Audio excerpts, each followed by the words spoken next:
ఈ మధ్య చాలామంది బాడీ షేమింగ్, ఇన్ఫీరియారిటీ కాంప్లెక్స్‌తో బాధపడుతున్నారు.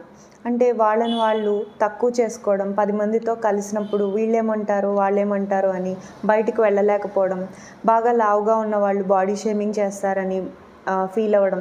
ఇలా చిన్న పిల్లల దగ్గర నుంచి పెద్దవాళ్ళ వరకు ఇన్ఫీరియారిటీ కాంప్లెక్స్ అనేది వాళ్ళని వాళ్ళ లైఫ్‌లో ముందుకి ఎదగనీయకుండా చేస్తుంది. దీనికి ఒక చిన్న మోరల్ స్టోరీ ద్వారా ఇన్ఫీరియారిటీ కాంప్లెక్స్ని ఎలా అధిగమించాలో ఈరోజు మనం తెలుసుకుందాం.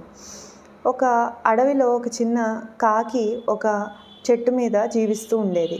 ఆ కాకికి మిగతా కాకుల కన్నా తన వాయిస్ సరిగ్గా ఉండదని ఒక అపోహ. మామూలుగా కూడా ఆ కాకికి ఒక యూనిక్ వాయిస్ ఉండేది. కొంచెం హోర్స్గా రావడం, మధ్య మధ్యలో సరిగ్గా లేకపోవడం ఉండేది. ఈ ఫీలింగ్తో ఈ కాకి మిగతా కాకుల నుంచి ఐసోలేట్ అయిపోయి తనొక్కటే ఒక చెట్టు మీద జీవిస్తూ ఉండేది. ఒకరోజు ఈ పక్క చెట్టు మీద ఒక 1000 కాకులు ఒకే చోట గ్యాదర్ అయ్యి ఏదో ఒక లీడర్ కాకి కోసం వెయిట్ చేస్తున్నాయి. ఎవరి కోసం వెయిట్ చేస్తున్నాయని ఇది కూడా వెళ్ళి చూస్తుంది. అప్పుడే ఒక అష్టవంకర్లు ఉన్న కాకి లీడర్ లాగా, ఒక రాజాలాగా ఈ కాకుల సమూహంలోకి వచ్చి వీటికి ఒక పెద్ద మీటింగ్ అనేది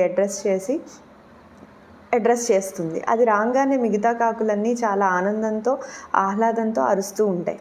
సో ఆ మీటింగ్ అంతా అయిపోయాక, మిగతా కాకులన్నీ వెళ్ళిపోయాక ఈ కాకి వెళ్ళి ఆ లీడర్ కాకిని ఇలా అడుగుతుంది, రాజా, నేను ఒక క్వశ్చన్ అడుగుతాను నిన్ను. నాకు వాయిస్ సరిగ్గా లేదని నేను ఎవరితో కలవకుండా ఐసోలేట్ అయ్యాను. నిన్ను చూస్తే చాలా అష్టవంకర్లు ఉన్నాయి. అలాంటిది నువ్వు లీడర్గా ఎలా ఎదిగావు అని అడుగుతుంది. అప్పుడు ఆ కాకికి, నువ్వేం చెప్తున్నావు మిత్రమా, నాకు వినిపించట్లేదు అంటుంది. అప్పుడు దీనికి అర్థమవుతుంది దానికి చెవుడు కూడా అని. సో మనం నెగిటివ్ టాకింగ్కి ఎంత తక్కువ పట్టించుకుంటే మనం లైఫ్లో అంత ఎత్తుకి ఎదగలుగుతాం. అలాగే ఈ మోరల్ ఆఫ్ ద స్టోరీ ఏంటంటే, పక్కన వాళ్ళు ఎవరో అనుకోవడం కన్నా మన సెల్ఫ్ ఇమేజ్, మనల్ని మనం ఎలా చూసుకుంటున్నామో అది ఇంపార్టెంట్.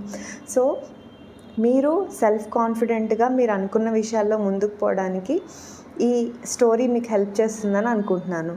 ఇలాంటి స్టోరీస్, మోరల్ స్టోరీస్ మీకు నచ్చినట్టయితే please like and subscribe to our channel.